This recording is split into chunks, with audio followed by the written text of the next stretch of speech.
devocionais A Bíblia Toda em um Ano. Hoje, Salmos 1 a 5.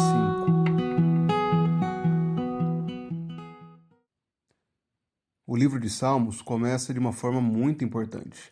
Os primeiros dois salmos não são orações, mas declarações. A primeira oração de fato aparece apenas no Salmo 3. Em conjunto, os Salmos 1 e 2 formam duas chaves que nos ajudam a entender todo o livro. Essa primeira chave começa contrastando os dois caminhos nos quais as pessoas podem e devem viver. Essa abertura se propõe a desafiar os leitores a se comprometerem com o Senhor e com a sua lei. O Salmo número 1, o primeiro salmo, começa com uma declaração da bênção do Senhor. Bem-aventurado é aquele que não anda no conselho dos ímpios, não se detém no caminho dos pecadores, nem se assenta na roda dos escarnecedores. Essas três declarações negativas servem justamente para contrastar com o que é dito em seguida, de que o prazer desse homem está na lei do Senhor e nessa lei medita de dia e de noite. Os versículos 4 a 6 demarcam a separação entre esse justo e os ímpios. Os ímpios não são assim. Eles são como a palha que o vento dispersa. Eles não prevalecerão no juízo. Os pecadores não prevalecerão na congregação dos justos. O Senhor conhece o caminho dos justos e também conhece o caminho dos ímpios, os quais perecerão. O propósito desse primeiro salmo é justamente mostrar a diferença entre o caminho do justo e o caminho do ímpio, exaltando justamente a sabedoria que está contida na lei do Senhor.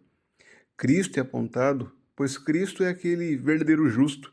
Cristo é aquele que realmente cumpre esse papel agindo como justo declarado aí. E a aplicação principal a nós é que a vida abençoada, a bênção do Senhor, está ligada justamente à obediência e ao conhecimento da sua vontade. Nós somos chamados pelo Senhor para o conhecermos na sua palavra e assim andarmos em retidão. E dessa forma o Senhor abençoa aqueles que agem assim. O Salmo número 2 se liga ao primeiro salmo por conta da rejeição dos ímpios ao governo do Senhor. A única solução para essas nações é aceitar a situação, o reinado do Messias. Dessa forma, o Salmo começa apontando que enquanto os piedosos meditam na palavra de Deus, os governos ímpios das nações gentílicas meditam em como conspirar contra o ungido do Senhor. O versículo 4 nos mostra que o Senhor está atento a esses planos. O Senhor zomba, ri dos planos dos homens. E no versículo 7, o Senhor declara que estabelecerá o governo do seu ungido. E dessa forma, o que resta aos povos ímpios é aceitar o reinado do Messias. São chamados a se comprometerem a beijarem o Filho para que ele não se irrite. Dessa forma, o Salmo serve de alerta, de que apesar da rebelião das nações, Deus estabeleceu o seu rei em Sião. Um rei que governará sobre todos eles, por mais que os ímpios lutem contra esse rei. O seu reino será estabelecido. E esse salmo ele é citado no Novo Testamento com um cumprimento em Cristo. Esse salmo ele aponta para Cristo como o rei ungido, como o filho que deve ser honrado pela posição que ele assume na sua glória.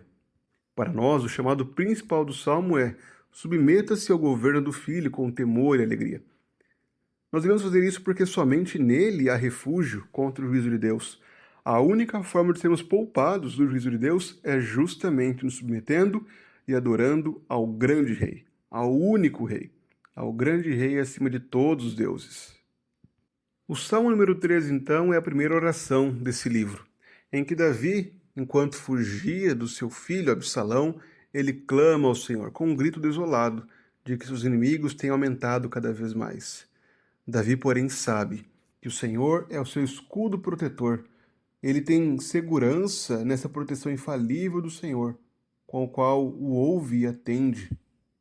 Apesar de todas as ameaças, Davi poderia dormir sossegadamente, pois ele sabia que o Senhor o guardava. O Senhor se levanta, não são apenas os inimigos que levantam, mas o próprio Senhor se levanta para conceder livramento ao servo do Senhor. Esse salmo ele fala sobre o contexto de perseguição e mostra que o Senhor é digno de confiança, mostrando que ele protege os seus filhos, os seus fiéis. A palavra livramento no hebraico é a mesma palavra da qual deriva Jesus. Portanto, podemos ver nesse texto que o livramento concedido por Deus é justamente o envio do Salvador, de Jesus, o nosso Salvador, o Messias enviado por Deus, o qual nos salva das ameaças dos inimigos. Dessa forma, o chamado principal do texto é que em tempos de perseguição ou angústia, nós confiemos em Deus, sabendo que Ele nos sustenta e nos concede segurança. O Salmo número 4 também está ligado ao Salmo número 3. Há até a suposição de que o Salmo número 3 é uma oração matutina, enquanto o Salmo número 4 trata do mesmo assunto, mas em uma oração vespertina. Enquanto o Salmo número 3 fala sobre deitar e dormir e acordar, porque o Senhor cuida, o Salmo número 4 mostra a confiança de que dormirá e que ele deitará e dormirá. O Salmo número 4 mostra a confiança de que deitará e dormirá. O Senhor continuará com ele durante a noite. Da mesma forma, a preocupação de Davi nesse salmo são seus inimigos, os quais abandonaram o Senhor para irem após deuses falsos. O propósito desse salmo era encorajar o povo a confiar em Deus diante das pressões injustas, encontrando paz e alegria na sua presença. Jesus é visto nesse texto por meio da oposição e da traição.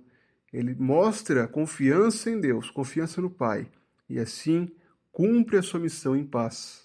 A aplicação a nós é justamente que podemos descansar seguros à noite. O Senhor continua velando por nós, continua zelando pelo seu povo e cuidando de todos nós. O Salmo número 5, que encerra essa série de salmos que vimos hoje, mantém a mesma linha do conflito entre Davi e os seus inimigos. Davi novamente ora, há um clamor do rei no começo do salmo. E em seguida ele contrasta o Senhor com os malfeitores. Deus não é um Deus que se agrada da iniquidade. No Senhor não subsiste o mal. Então Davi clama a Deus que declare os culpados, que o Senhor então os condene por conta do pecado deles. E por fim, ele termina se alegrando e orando pela proteção que o Senhor o concede. Esse salmo dá uma instrução muito clara sobre a oração dos justos pela manhã, a busca deles por justiça e a confiança que têm no Senhor. A esperança e a expectativa desse salmo encontra seu cumprimento em Cristo. Cristo é o justo juiz, aquele que julgará os ímpios, que trará justiça a todos aqueles que não temem ao Senhor. E a instrução a nós é que comecemos o nosso dia buscando a direção de Deus, confiando em sua justiça e sabendo que Ele ouve a oração dos justos.